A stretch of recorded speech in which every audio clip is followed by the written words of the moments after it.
فسبحان الذي لا يحصى امتنانه باللسان ولا بالقلم.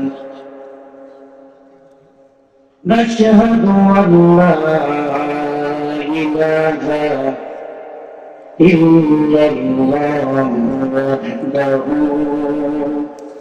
لا شريك له، ونشهد أن سيدنا وسندنا ونبينا ومولانا محمدا عبده ورسوله الذي أرسله بالحق بشيرا ونذيرا وداعيا إلى الله بإذنه وسراجا منيرا. إن الله وملائكته يصلون على النبي يا أيها الذين آمنوا صلوا عليه وسلموا تسليما. সকলেই মতটি ছিল মুসলিম। أعوذ بالله من الشيطان الرجيم. بسم الله الرحمن الرحيم.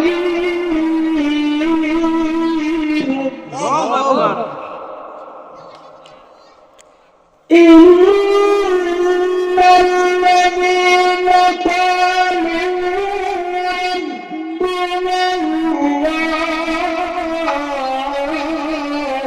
الله أكبر.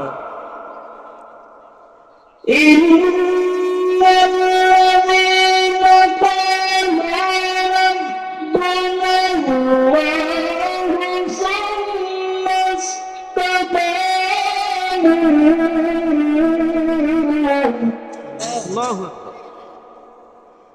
ثم استقاموا تتنزل عليهم الملائكة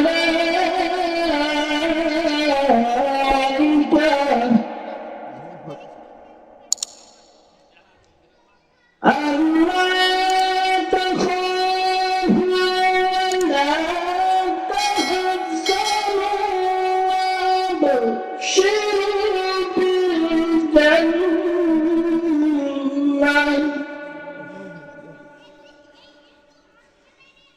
وأبشروا بالجنة التي كنتم توعدون.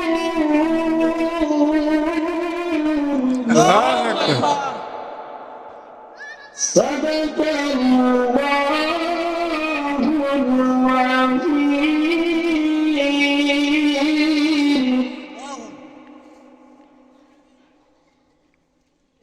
ঐতিহ্যবাহী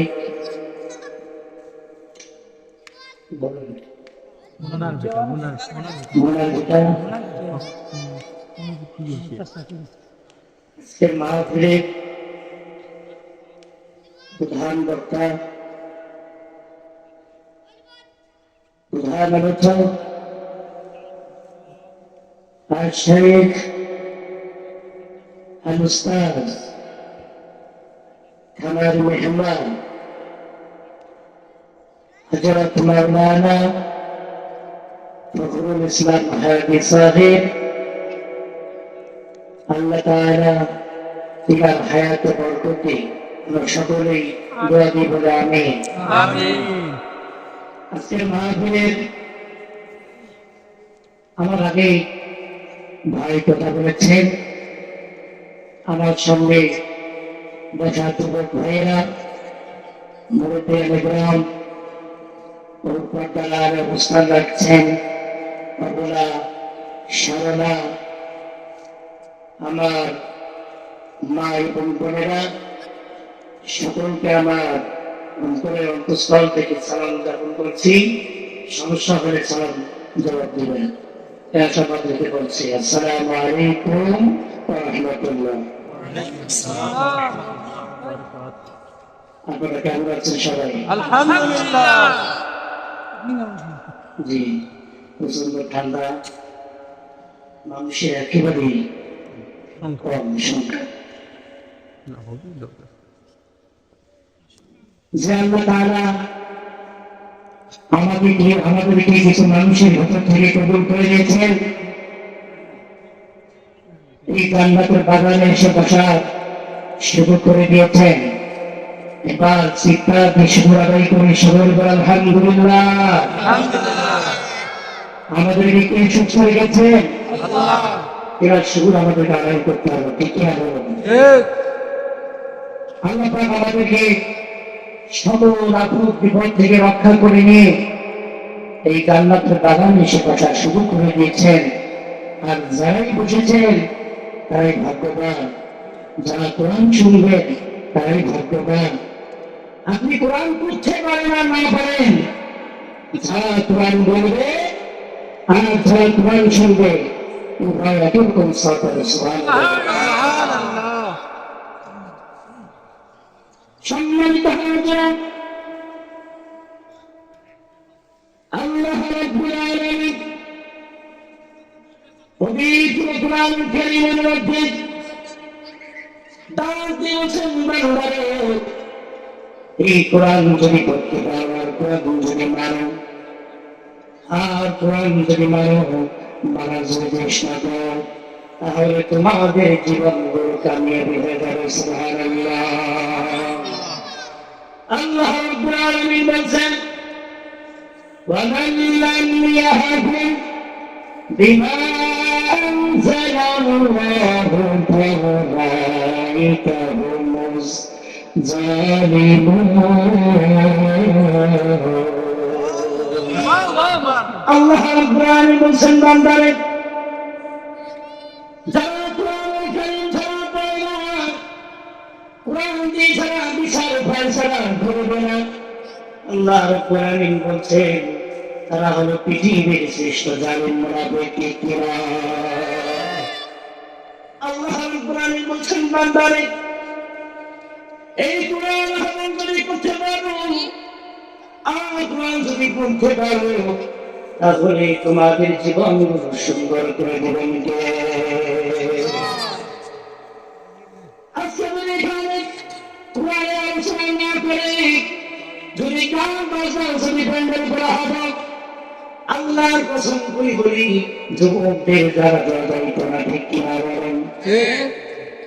আমার ভাইয়েরা, দুঃখজনক হওয়া সত্য আমাদের রাষ্ট্রে কোরআন চলে না, কোরআন মানুষ শুনে না, কোরআন রাষ্ট্রের মধ্যে রাখা যায় না। এই কোরআন নিয়ে যারা, ইসলাম নিয়ে যারা বাজে মন্তব্য করবে, এই সমস্ত লোকদের পা ভেঙে মামুর বাড়ি পাঠিয়ে দেওয়া হবে। ঠিক কিনা? আমার ভাইয়েরা, আমি আপনাদেরকে আহ্বান করি, আপনারা যারা এদিক সেদিক আছেন, মেহরবানি করে সেই কোরআনের মাহফিলে এসে বসে পড়ুন। ভাই, কোরআনের মাহফিলে এসে বসে পড়ুন, একটু সওয়াব কামাই করুন।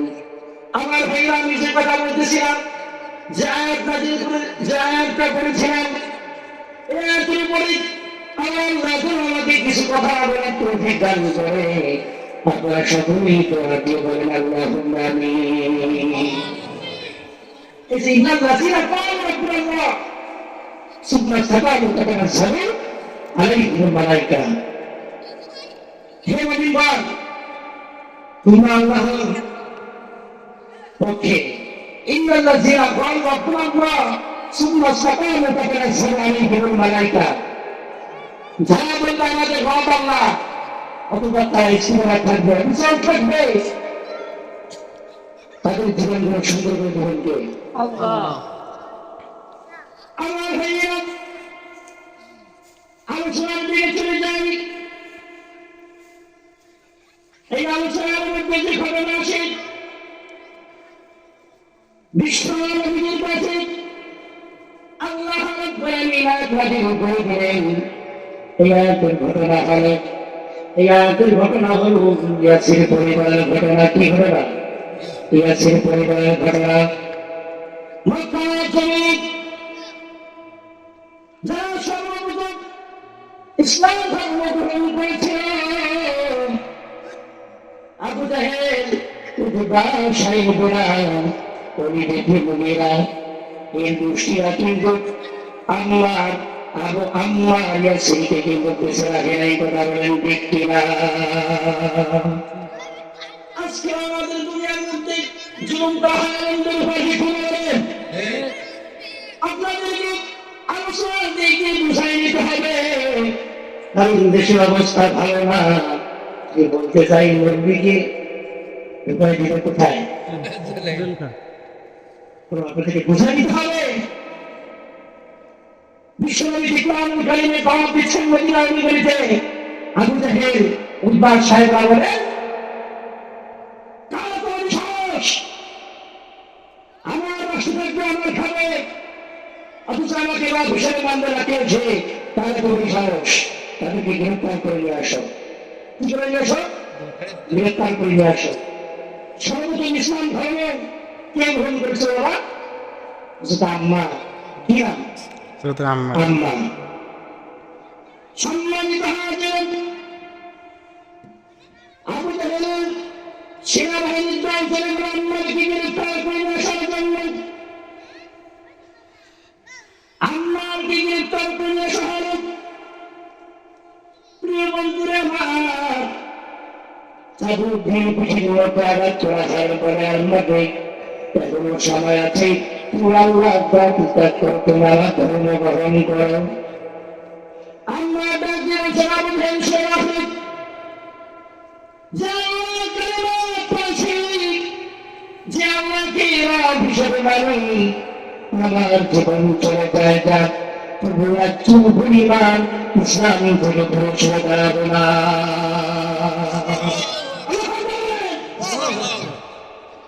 সম্মানিত হাজির, আম্মাকে বলা হলো, একমাত্র আম্মাকে মারতে মারতে বেহুশ করে দুনিয়ার জন্য যখন বেহুশ যখন ধরে দেওয়া হলো।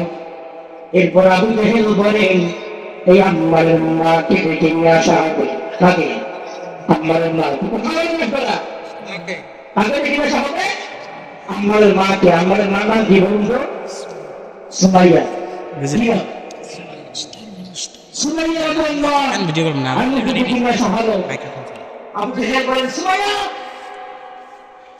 তোমার সন্তানকে একটু বোঝাও, সে যেন আল্লাহ দল ত্যাগ করে, আমার ধর্ম যেন গ্রহণ করে। নাউজুবিল্লাহ বলবেন না? সম্মানিত হাজির, সুমাইয়াকে ডেকে নিয়ে আসা হলো। সুমাইয়াকে বলা হলো, সুমাইয়া তোমাকে ডেকে নিয়ে আসলাম এই আম্মাকে বোঝানোর জন্য। তুমি ওদিকে ওই দলের মধ্যে গেছো, তোমার মাথায় নাই, তোমার খবর নেই। আবু জাহেল বলে, সুমাইয়াকে বলা হবে, সুমাইয়াকে বলা হলো। এইরকম কাঠের মধ্যে হাতগুলো করে ঘুরে দেওয়া হলো। আর সুমাইয়াকে বলা হলো, সুমাইয়া রে, তুমি যদি আল্লাহ ত্যাগ না করো, তোমাকে মারবো, তোমাকে দুনিয়ার জমিন থেকে তোমাকে বিদায় করে দেবে। আমার বন্ধুরা, আমার সুমাইয়া ডাক দিলেন আবু জাহেল সেনাকে, যে আমাকে মালিক, যে আমাকে মালিক, যে আল্লাহর কালিমা ধরে ইসলাম ধর্ম গ্রহণ করেছি, তুমি যদি আমাকে মারতে মারতে যদি দুনিয়ার জমিন থেকে যদি বিদায় করে দাও, তুমি চুপ পরিমাণ ইসলাম থেকে তুমি সরাবো না। এই কথা শুনে আমাদের মাথা ঠিক থাকবে না। আমার ভাইয়েরা সুমাইয়াকে যদি বলা হলো আজকে মতো একটা হয়ে গেল, সুমাইয়া লজ্জা ইসলামের মধ্যে আঘাতের করে রাখা হয়। আর সুমাইয়াকে বলা হয়, সুমাইয়া নাকি আল্লাহ দরকার। সুমাইয়া ডাক দুর্গা বলতে, হে যদি আমাকে মারতে মারতে যদি দুনিয়া জমিন থেকে যদি বিদায় করে দাও, এক চুল পরিমাণ আমি আল্লাহ দল থেকে কারো করে ভক্ত হবেন। আল্লাহু আকবার।